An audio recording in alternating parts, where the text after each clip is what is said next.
В следующем году, кстати говоря, 22 апреля, кстати, кто знает отечественную историю, тот поймет, исполняется 300 лет со дня рождения Иммануила Канта. Он родился 22 апреля 1724 года. Вот мы начинаем говорить про Канта. Будем говорить вплоть до 24 года. И тема моего выступления – метафизика морали Иммануила Канта в аспекте современности. А точнее, наверное, надо было бы сказать постсовременности или постмодерна, но я тут поосторожничал немножко. Давайте будем считать постсовременности. Потом я объясню смысл этого слова.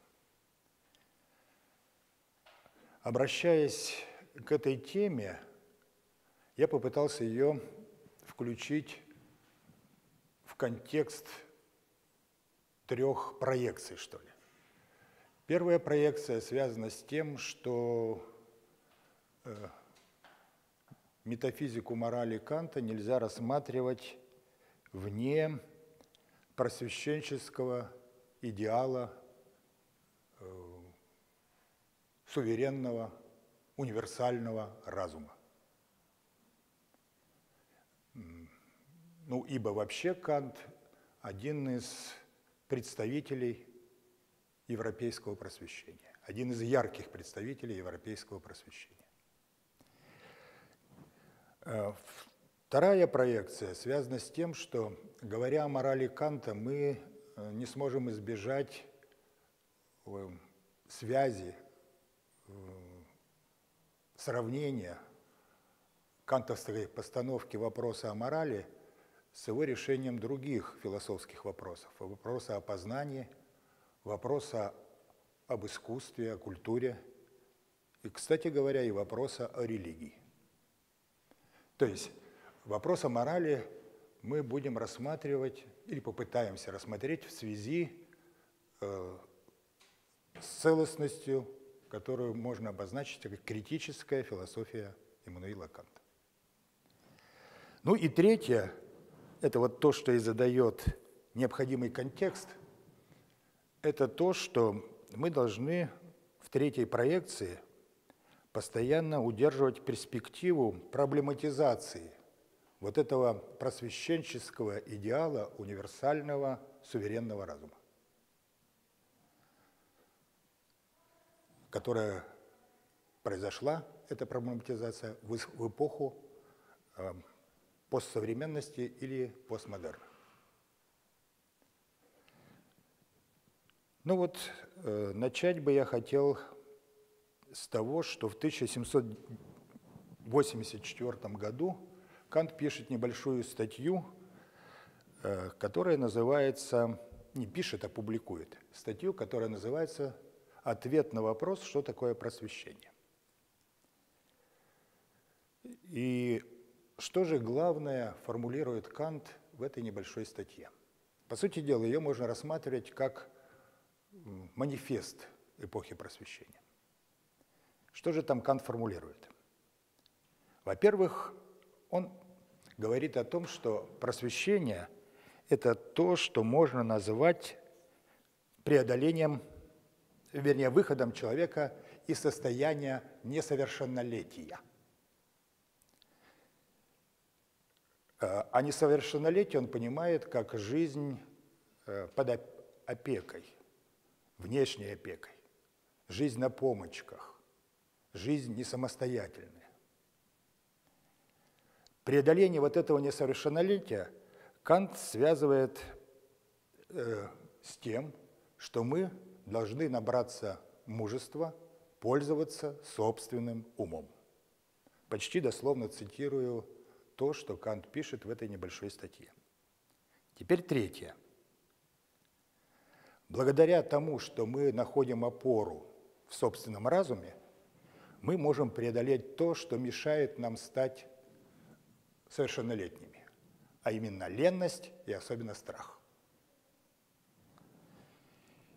Условием, это четвертое, что можно вывести из кантовских рассуждений в этой статье. Четвертое – это то, что только свобода является необходимым условием пользования собственным умом. Ну и, наконец, то, что тоже не менее важно, и это где-то в конце этой статьи Кант об этом рассуждает, просвещение он рассматривает как процесс. Процесс, который, во-первых, осуществляться может только постепенно, и в этом смысле никакая революция не может просветить. А во-вторых, процесс просвещения – это возобновляемый процесс. Это постоянно возобновляемое усилие. И это справедливо, как считает Кант, как по отношению отдельного человека, так и по отношению смены поколений, поступательной смены поколений. То есть каждое поколение должно совершить это усилие, избавиться от несовершеннолетия. Ну, это правильно и в плане таком, что ли, биологическом, но Кант здесь имеет в виду, конечно, другое. Вот если иметь в виду все эти 5 пунктов, 5 главных мыслей, на которых опирается Кант в этой статье, то можно сделать такой общий вывод, от которого мы и начнем дальнейший разговор, или продолжим наш разговор.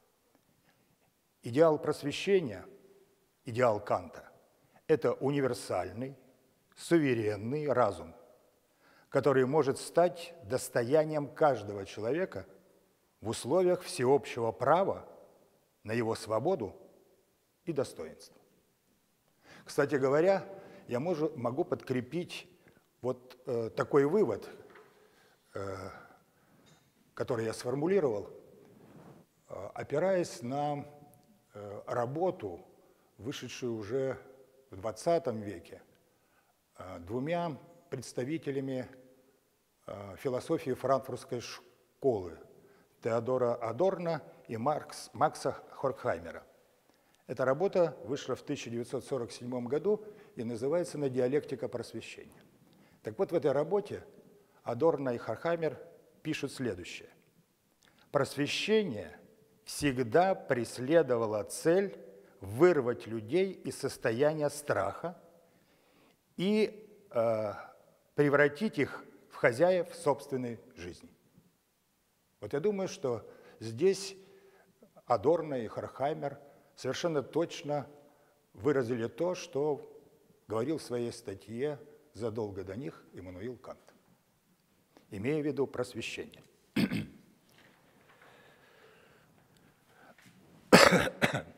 Вот имея в виду то, что мы сформулируем теперь в отношении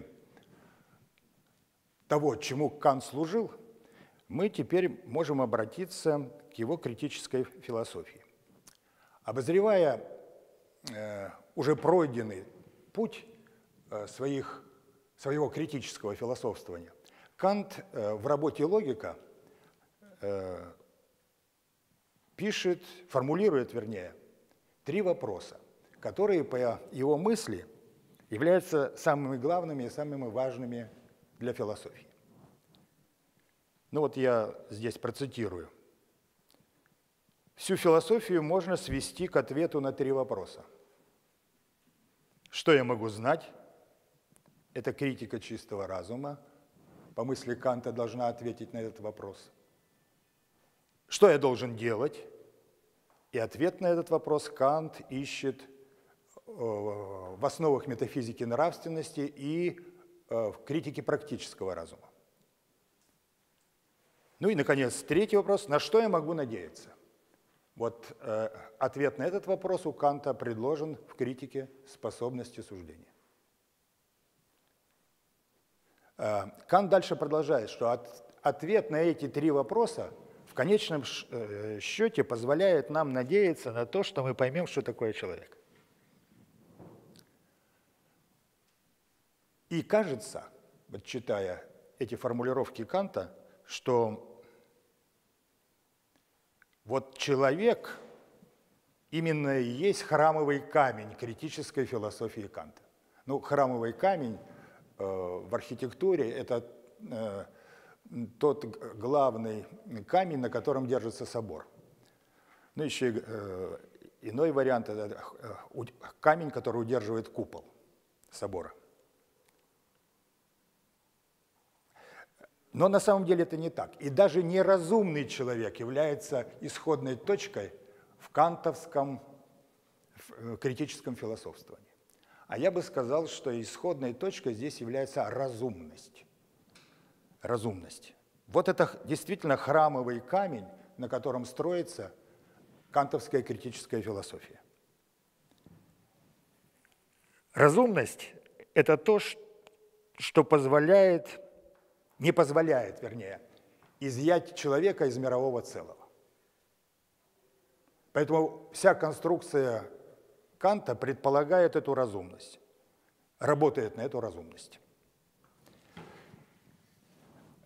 Эта разумность, если пойти теперь по кантовскому пути его критической философии, эта разумность проявляет прежде всего себя в рефлексивном акте, в том, что Кант, цитирую, назвал вяжущей силой самосознания. Вяжущая сила самосознания. Именно она, эта вяжущая сила самосознания, удерживает единство познавательного опыта. То, о чем пишет Кант в «Критике чистого разума». Как чувственного познавательного опыта, так и рационального познавательного опыта. И это осуществляется через априорные формы или доопытные формы. А эти доопытные формы, которые предшествуют любому познавательному опыту, чувственному и рациональному, это пространство, время, категория рассудка. На этой конструкции Кант обосновывает возможность науки. И, как видите, вот если мы говорим о том, что методологической функцией философии является то, что она разрабатывает всеобщие методы, которые лежат в основе научного познания, которые определяют правильный путь или правильную интенцию в сторону объективно-истинного знания. Так вот, тут как раз эта методологическая функция философии проявляется. Это та вяжущая сила самосознания, внутренне контролируемый акт, который делает возможность теоретической или, как пишет, чистой науки. Но кроме того, вот эта вяжущая сила познания или рефлексивный разум задает одновременно и энергию трансцендирования, то есть выхождение за пределы опыта. Ну, по Канту выход к вещам самим по себе. Каким образом здесь работает разум? Он удерживает этот выход за пределы опыта критической осмотрительностью. Критической осмотрительностью. Вот у Канта есть такое словечко, что мы должны рассуждать, когда мы имеем дело о вещах самих по себе, то есть о вещах, которые не даны нам в опыте, по принципу «как будто бы». Вот это и есть критическая осмотрительность. И Кант говорит о том, что вот это здесь разум работает как регулятив. Это и есть регулятивный разум. А это как раз критическая рефлексия, это как раз критический разум. Критический разум работает и в сфере чувственного и рационального опыта, то есть он лежит в основе науки. Критический разум позволяет нам осмотрительно выходить за пределы этого опыта, говорить о каких-то, ну так скажем, условно, не кантовское слово, высших вещах или запредельных вещах. Например, о Боге, о том, имеет ли мир начало во времени и в пространстве, или мир не имеет начала во времени и в пространстве. А еще там есть одна антиномия у Канта. Это то, что есть необходимость по свободе или нет необходимости по свободе.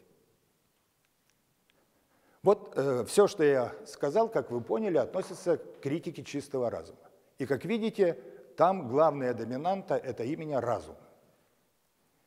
Пропуская пока вторую критику, потому что на ней мы остановимся более подробно, то есть на том, что является темой нашего разговора – метафизика морали, я сразу обращусь к третьей критике. Это критика способности суждения. Вот как увидеть здесь вот эту главную доминанту кантовской критической философии? Ну, я очень кратко здесь скажу. Здесь здесь разум раскрывает себя через культурную форму,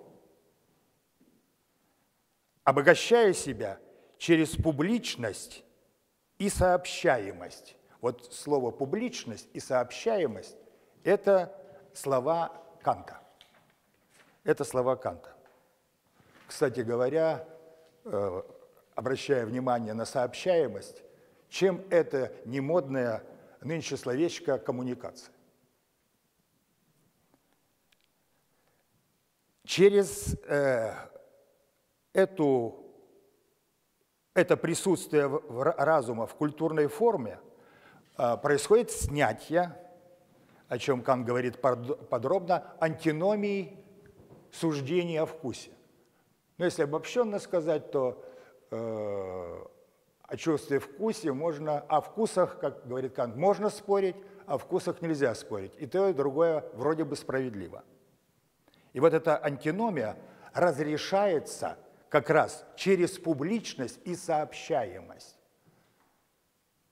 В публичном поле, то есть в поле, в котором мы обсуждаем вкусы, в поле сообщаемости, обмена нашими вкусами, что-то устанавливается. А это и есть культурное поле. Это и есть коммуникативное поле культуры, если говорить современным языком. И, наконец, еще один очень важный момент, связанный с третьей критикой. Подлинное свое пристанище разум, по мысли Канта, получает в возвышенном.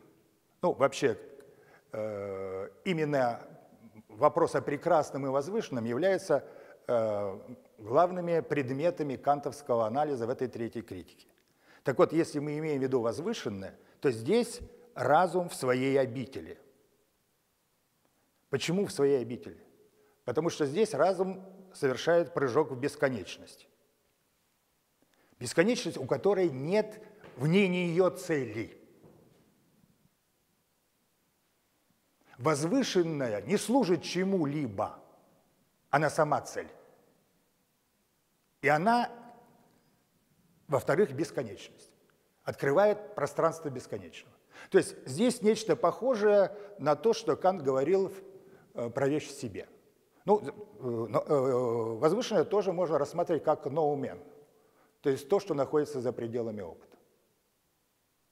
Но только уже в другом ракурсе, в ракурсе поля культуры. Ну вот теперь мы можем сосредоточиться на метафизике морали.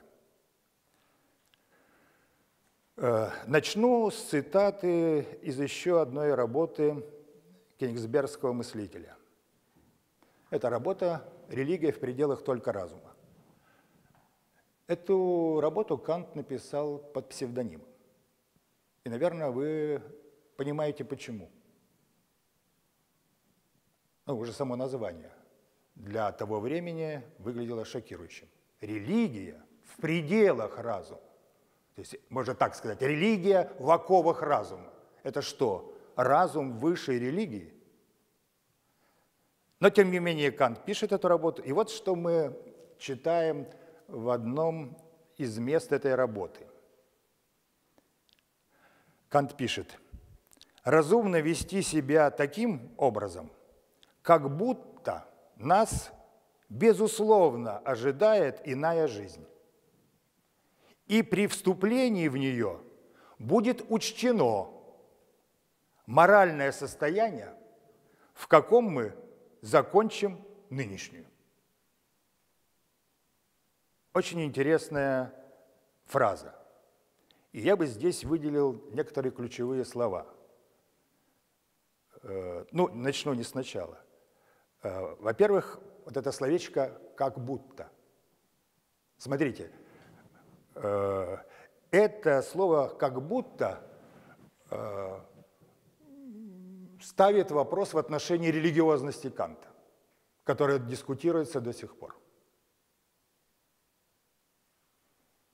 Но это вот не... Во всяком случае, если уйти от этих споров и в них не вникать, вот это как будто о многом говорит. Как будто нас ожидает иная жизнь. Надо вести себя так, как будто нас ожидает иная жизнь. Или разумно, говорит Кант, вести. Другое очень важное слово – моральное состояние в нынешней жизни. То есть получается, что одним из важнейших моментов или измерений того, что Кант видит и анализирует в религии, это именно то, что связано с моралью. И, наконец, первое слово, с которого начинается эта цитата – «разумно». Разумно. Опять та же самая доминанта, которую в своей критической философии неуклонно использует и разворачивает Кант. Так вот, как и в случае с религией, Кант строит свою метафизику морали на разумном основании, на основании разумности, как мы говорили, используя несколько иное слово. Что же это означает? Построить мораль на разумном основании. А это значит, что Кант в этом смысле говорит о морали, не выводя или не подводя под мораль традицию, эволюцию обычаев, нравов и так далее. Не это фундирует по Канту мораль. Не фундирует мораль и резоны полезности или резоны удовольствия, то есть то, что характерно было для гедонизма, этики удовольствия. Не характерно для морали и стремление к счастью. Вот в своей основе метафизики нравственности Кант как раз на это обращает внимание. Нет такой, не может быть главной задачей у человека достижение счастья. Не это делает нас человеком. Счастье может быть попутным следствием чего-то другого, о чем мы еще будем говорить. Поэтому кантовская этика не фундируется и на счастье, то есть то, что характерно для этики эвдемонизма. Но, как вы, очевидно, почувствовали, Кант не подводит под этический, моральный, вернее, закон и абсолютный авторитет. В данном случае божественный авторитет. То есть получается, что он не ставит перед собой задачу фундировать мораль на религиозной вере, на монотеистической религии и ее этической стороны, этического содержания, которое присутствует в любой религии. Хотя это считается как бы наиболее убедительным способом сделать моральный закон незыблемым, подвести его под божественный закон, соединить его с божественным законом. Но Кант этого не делает. В качестве последнего основания моральной мотивации, морального поступка он выдвигает все тот же суверенный, универсальный разум. В сфере морали, по Канту, этот разум действует конституитивно. то есть безусловно, или императивно, то есть повелительно. Кант подробно, я в эти детали погружаться не буду, возьму только главное. Кант подробно разбирает, как регулируется наше поведение, наши поступки. И в этой связи он говорит о максимах, он говорит о принципах валения, и, анализируя эти принципы валения, говорит, что принципы валения могут быть субъективные, и вот их-то он называет максимами. И принципы валения могут быть объективными, то есть значимыми для всех. Вот эти объективные принципы валения или императивы, они могут быть двух видов по Канту. Гипотетические императивы и категорические императивы. Что отличает гипотетический императив или повеление, которое лежит в основе нашего поведения, нашего поступка, как некое объективное и общезначимое? А это цель. Гипотетический императив связан с вопросом о цели и строится по такой структуре «если то». Если хочешь сдать экзамен по философии, хорошо работай на практических занятиях и готовься к экзамену. Если хочешь быть здоровым, соблюдай режим дня, регулярно и вовремя питайся, не переедай, но и не недоедай. Если хочешь, ну и так далее. Вот это то, что связано с гипотетическими императивами. Теперь категорический императив. Категорический императив не отводит, не относит себя к какой-то цели, которую мы должны достигнуть. И здесь речь идет о том, что возникает такое понятие, как долг. Вот если мы хотим задаться вопросом в отношении некоторого поступка и определить, почему он произошел, и попытаемся понять его основания или его причины, то здесь все очень просто. Почему ты так поступил? Я не мог иначе. Или формула здесь такая. Почему я так поступаю? Потому что должен. А почему ты должен? Потому что я должен, и все. Точка. И это и есть моральный закон. Или, вернее, это и есть вот наше приближение к тому, что Кант называет моральным законом, который определяет моральную мотивацию и моральный поступок. Или, вернее, отличает моральную мотивацию и моральный поступок от любого другого, от другой мотивации и от других поступков. Конечно, в жизни, в чистом виде, очень трудно выделить как моральную мотивацию, так и моральный поступок. Ну вот я студентам часто привожу такой пример. Представьте себе, что горит какое-то здание. Допустим, здание, где живет много людей. Боюсь сказать, что это студенческое общежитие, чтобы не сглазить. Вот. И вот приезжают пожарные, начинается тушение пожара, вывод всех из этого общежития. И среди пожарных есть человек, у которого есть вот любимая девушка, которая живет в этом общежитии. Вернее, можно даже не так сказать, что среди зевак, которые обычно собираются, есть девушка, которая поглядывает на этого пожарного, как он себя ведет. И вот там оказывается, что где-то в какой-то комнате уже всех вывели, а там рука машет, что спасите. И вот он, на которого смотрит эта девушка, он бросается, спасает и так далее. Вот такой случай. Теперь как здесь вычленить моральную мотивацию? Ведь мы можем предположить, ну, во-первых, что он решил показать, какой он герой перед девушкой. Во-вторых, что им за спасение кого-то даются надбавки премиальные пожарным. Ну или еще, можно, какие-то есть причины. И это было мотивацией его такого бесстрашного поведения. Моральная мотивация может быть здесь встроена, но ее трудно вычленить. Для этого нужно создать некую искусственную ситуацию.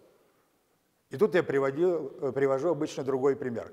Вот этот пожарный в отпуске идет в лесу, видит сторожка, сторожка горит, дверь приперта, и там в окошечке рука чья-то машет, окошечко узкое, вылезти невозможно. Он пригляделся начальник, который его уволил. Но он бросается, спасает начальника, который его уволил, потому что он не может иначе. Вот это в приближении только определение моральной мотивации. В какой-то многомерности наших поступков и деяний, которые с нами происходят в этом мире, в этой жизни. Что же в моральном законе главное? В моральном законе главная форма, а отнюдь не содержание. Форма всеобщности, которая раскрывает человека как разумное существо.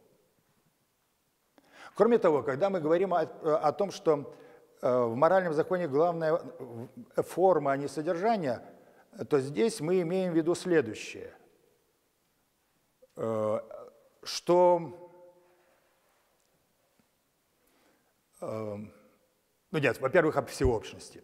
Значит, всеобщность здесь, которая как бы утверждает человека в качестве разумного существа, очень важный момент.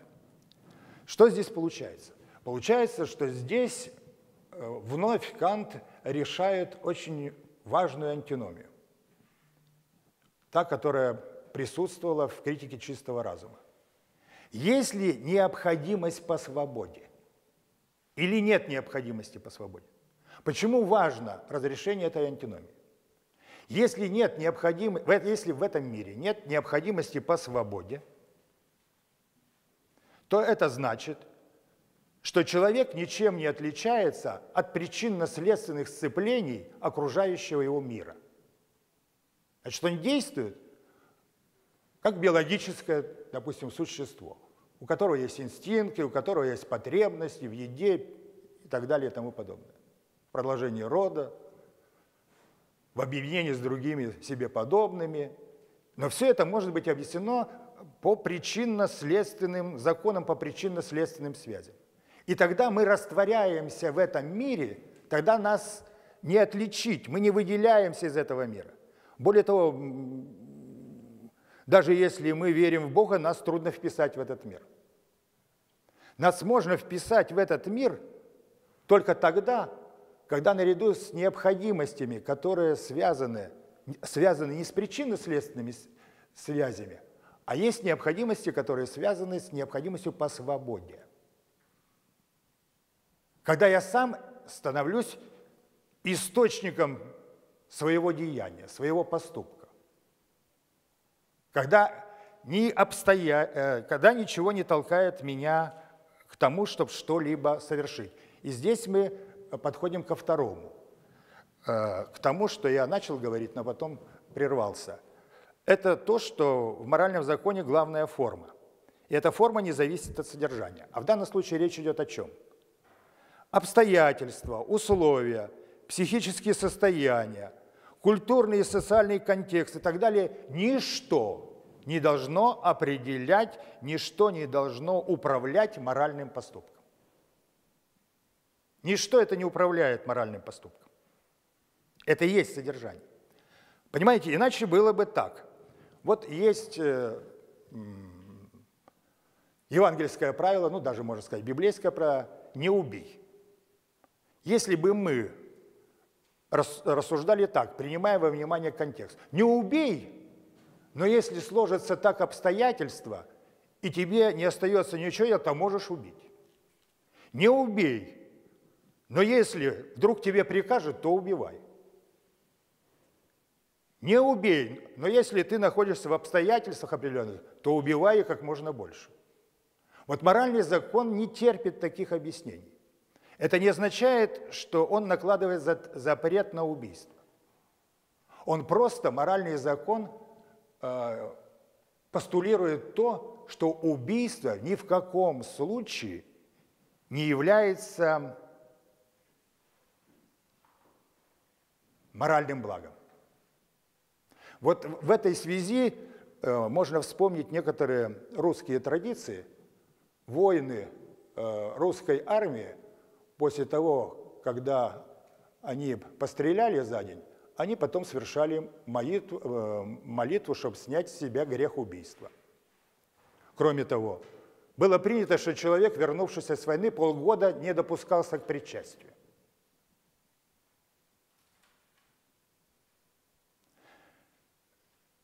Нельзя оправдать убийство.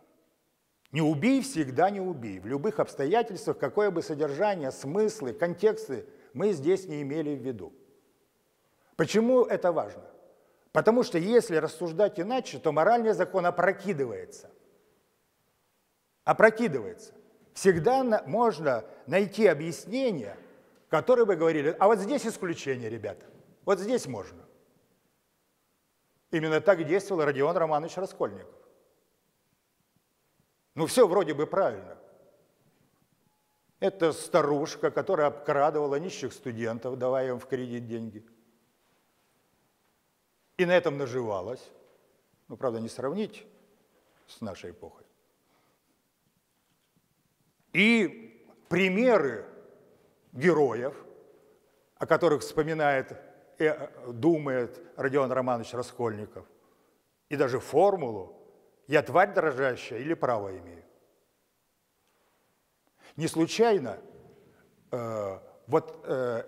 эти мотивы, как в «Преступлении и наказании», так и в «Братьях Карамазовых», очень детально и очень интересно анализирует в своей работе, она работа конца 60-х годов, но она не утратила свою актуальность, Голосовкера. Она называется «Достоевский и Кант», где он показывает, что, по сути дела, в романах Достоевского анализируется то, что анализирует Кант в своей критике практического разума, в своей философии морали. Анализируется только в художественной форме. Ставятся те же самые проблемы. Вот это показывает Голосовкер в своей работе. Ну, еще один очень важный момент – это формулировки. Вообще, если смотреть вот две работы Канта «Основы метафизики нравственности» и «Критика практического разума», то там можно выделить 4 формулировки того, что обычно, прежде всего, приходит на ум, когда мы говорим о философии морали Канта. Категорический императив Канта. Ну, я вот так посмотрел и подумал, что можно обойтись 2 формулировками, потому что 2 других как-то можно свести друг к другу. Ну, не к друг другу, а вот к тем, на которые я решил обратить внимание. Ну вот первая формулировка. Поступай так, чтобы максима твоей воли всегда могла стать принципом основы всеобщего законодательства. То есть та максима, которая определяет мою волю, а значит определяет мою мотивацию и мой поступок, должна быть всеобщей, должна быть всечеловечной. И здесь очень интересно вот такой парадоксальный вывод. Отталкиваясь от Канта, можно так порассуждать. Когда в мире не будет морального закона, когда в мире исчезнет мораль, тогда, когда исчезнет последний человек, который поступает по моральной мотивации, совершает моральные поступки. Пока один человек остается, хотя бы один, в мире есть моральный закон, моральная мотивация, моральный поступок. Вот это некая оборотная сторона того, что Кант называет всеобщностью. Всеобщность – это не то, что большинство. Всеобщность – это вот та разумность, которая является, как я сказал, метафорически, храмовым камнем кантовской конструкции. Ну, а вторая формулировка такая. Поступай так, чтобы ты всегда относился к человечеству и в своем лице, и в лице всякого другого так же, как к цели, и никогда не относился к нему только как к средству. Вот иногда упускают две очень важных детали. А Кант был чрезвычайно тонок и точен. Вот смотрите в этой формулировке. «Поступай так, чтобы ты всегда относился к человечеству и в своем лице, и в лице всякого другого», то есть относился к самому себе и ко всем другим, так же. То есть можно относиться и по-другому. Кант не отрицает, что можно относиться к человеку по-другому. И никогда не относился бы к нему только как к средству. Это только говорит о том, что человек может в определенных обстоятельствах для нас выступать в качестве средства. Но нельзя только как к средству относиться к человеку. Обязательно должно быть это так же, как к цели. Вот суть второй формулировки категорического императива Канта. Ну и, наконец, еще один очень важный момент, который, естественно, нельзя обойти, это то, о чем мы уже упоминали, но в другой связи. Необходимое условие возможности морального закона – это свобода. Свобода как необходимость для самой себя. Ну, или я иначе скажу. Тут я, в общем-то, повторил, тогда я уже цитату полностью Мамардашвили. Свобода – это такая необходимость, для осуществления которой не требуется никаких других необходимостей. Это несколько иначе показывает вот ту известную формулу, которая идет якобы от Энгельса, но на самом деле эта формула идет от Спинозы. Свобода – это осознанная необходимость. Я сейчас точно не могу воспроизвести, но там есть нюансик, который отличает то, что дает Энгельс, свобода – это осознанная необходимость, от того, что пишет Спиноза в своей этике. Значит, помимо всего прочего, это означает, и тут мы еще раз выходим к этому, что в мире через свободу и моральный закон, который предполагает свободу, есть то, что связано с разумностью, есть то, что связано с человеком, как разумным существом, а не только сцепление причинно-следственных связей, не только биологические и технические процессы, которые определяют все вокруг. Ну и еще очень важный момент. Конечно, когда Кант говорит о свободе, здесь даже речи не может идти о том, что здесь он не имеет в виду, и можно было на цитатах это показать, что здесь он не имеет в виду ответственность. Свобода предполагает личную ответственность. Опорой этой личной ответственности является разумность, опять же. Ну вот это то, что связано с тем, что и как в контексте идеала разума просвещения и в контексте своей критической философии говорит Кант о морали. Но, как мы сказали в начале, скоро 300 лет, как родился Кант. И мы живем в другое время. И вот тут была издана совсем недавно, по-моему, в прошлом году работа Валерия Александровича Подороги, которая называется «Возвышенная точка падения». Ну вот это то, что сегодня можно сказать о нашем времени, если почитать эту работу. А теперь посмотрим, что же произошло с этим идеалом суверенного универсального разума в последующую эпоху. Уже со середины, вот если считать, что просвещение – это 18 и половина 19 века, причем я хочу сказать, что, говоря о просвещении, мы должны иметь в виду не только территорию Европы, там, допустим, и Британские острова, но мы должны иметь в виду и Россию. Может быть, не в полной мере, может быть, не во всю ширь, но просвещение в XIX веке, начиная с этого века, с XIX, оно пришло в Россию и стало предметом дискуссий, споров и соответствующих практик.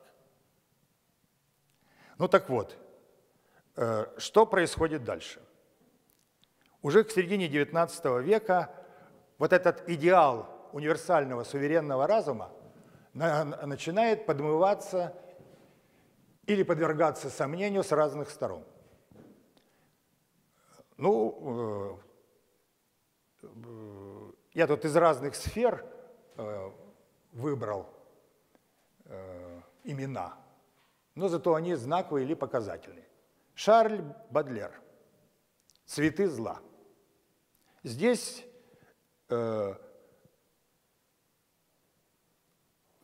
альтернативой у Бодлера кантовскому прекрасному, а тем более возвышенному, выступает отвратительное, безобразное, которое можно сделать предметом искусства, и которым, Кант бы перевернулся в игру, можно любоваться. Ницше – это то, что касается искусства. Ницше в «Генеалогии морали» торпедирует то, что мы определили как универсальность разума, и говорит о релятивизме. И на место тогда универсального разума становится воля,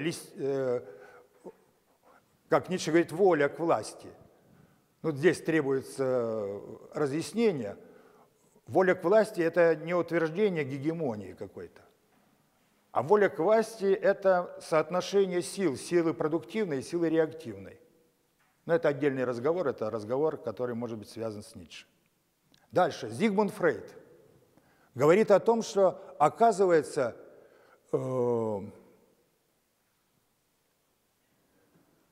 бессознательное играет гораздо большую роль в жизни человека, чем суверенный разум, чем осознанность человеческой жизни и поведения. А потом наступает 20 век.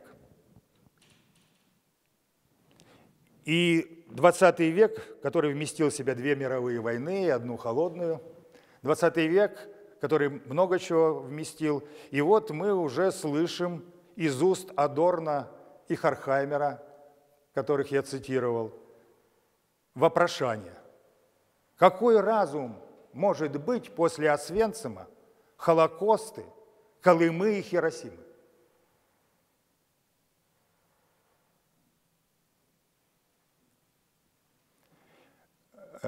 Я сказал, говоря об Бодлере, что он противопоставляет возвышенному, прекрасному, вернее, отвращение.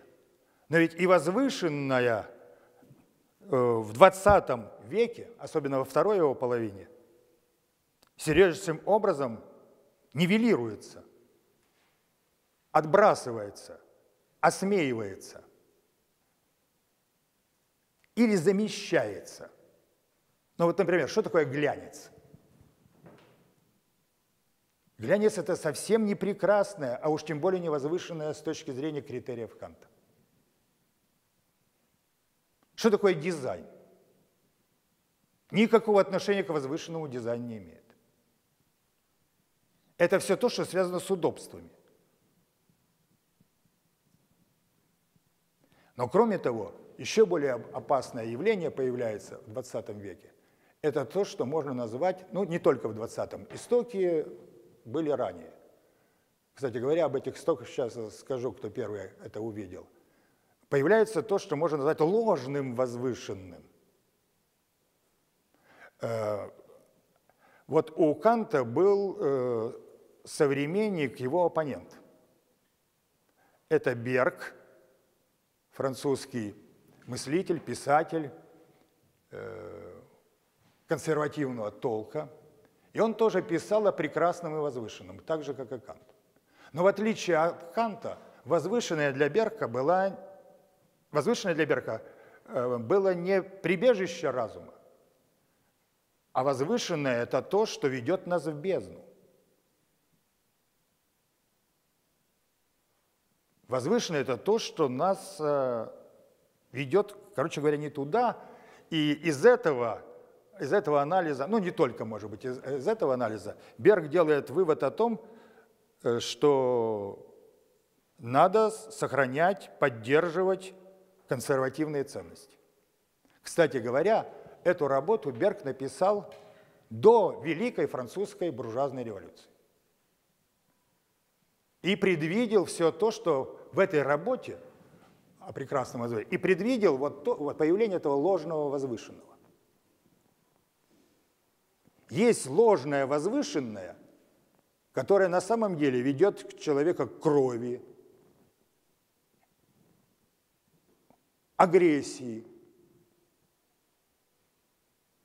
сегрегации, геноциду и так далее и тому подобное.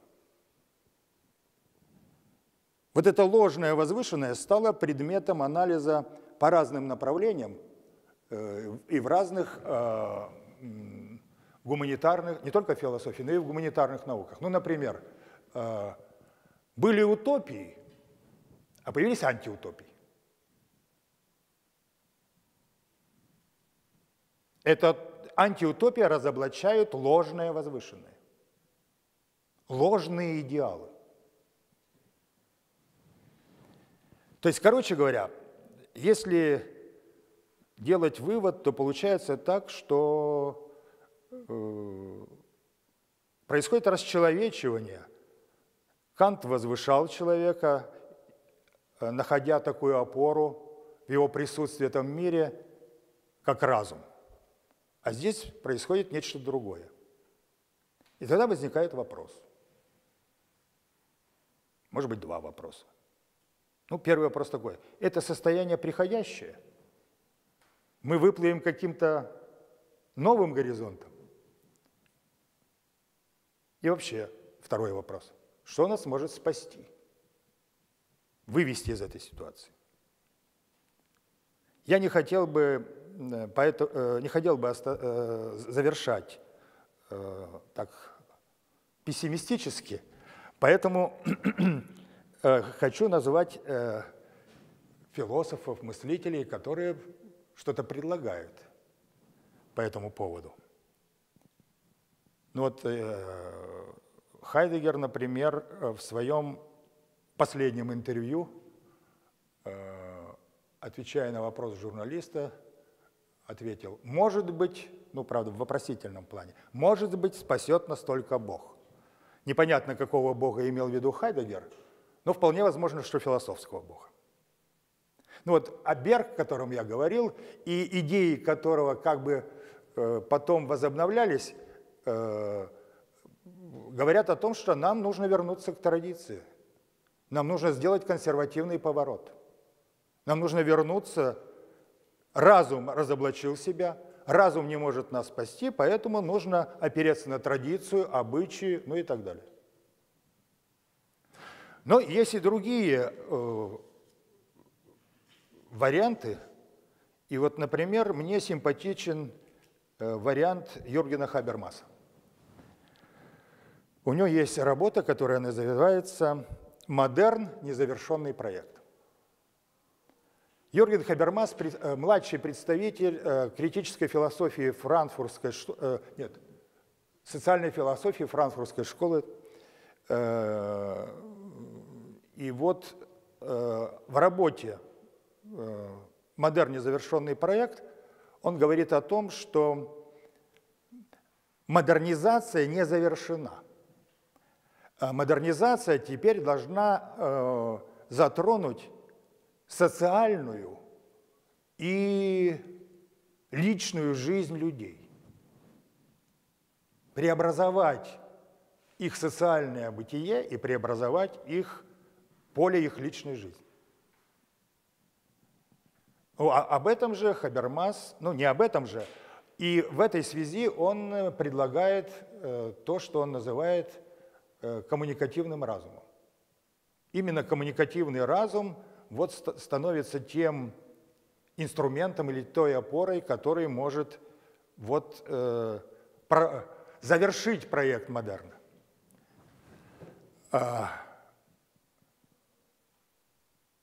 Ну, я уже сказал о том, что какая-то перекличка есть вот с Кантом здесь. Ну, правда, Хабермас опирается здесь на достижения многих гуманитарных наук и XX века. Использует все их достижения для того, чтобы вот этот проект обосновать. Ну, в своей большой работе «Теория коммуникативного действия».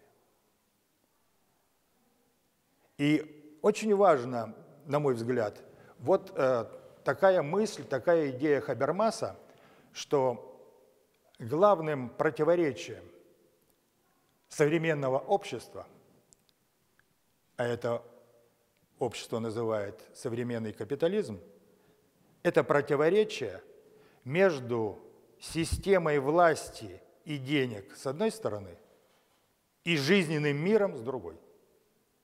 Именно разрешение этого противоречия, по мысли Хабермаса, и даст человеку, человечеству перспективу. Но кроме того, я хотел бы сказать, само понятие коммуникативного разума предполагает то, к чему всегда призывал Кант. Публичность, сообщаемость. Дискуссия, спор, разговор. Не агрессия, не нападение, не разрешение конфликта силой. И тогда в этом многоголосии я не отрицаю, что право голоса должны иметь все стороны, в том числе и консерваторы, с их обоснованием традиций. И религиозные консерваторы, наверное, тоже. Но только в этом коммуникативном поле что-то, в свободном коммуникативном, публичном поле, что-то может появиться, что-то может выстроиться. Потому что это поле как раз вот эта культурная форма сообщаемости, обмена. Ну и в этом коммуникативном поле, на мой взгляд, будет слышен и тихий голос Канта.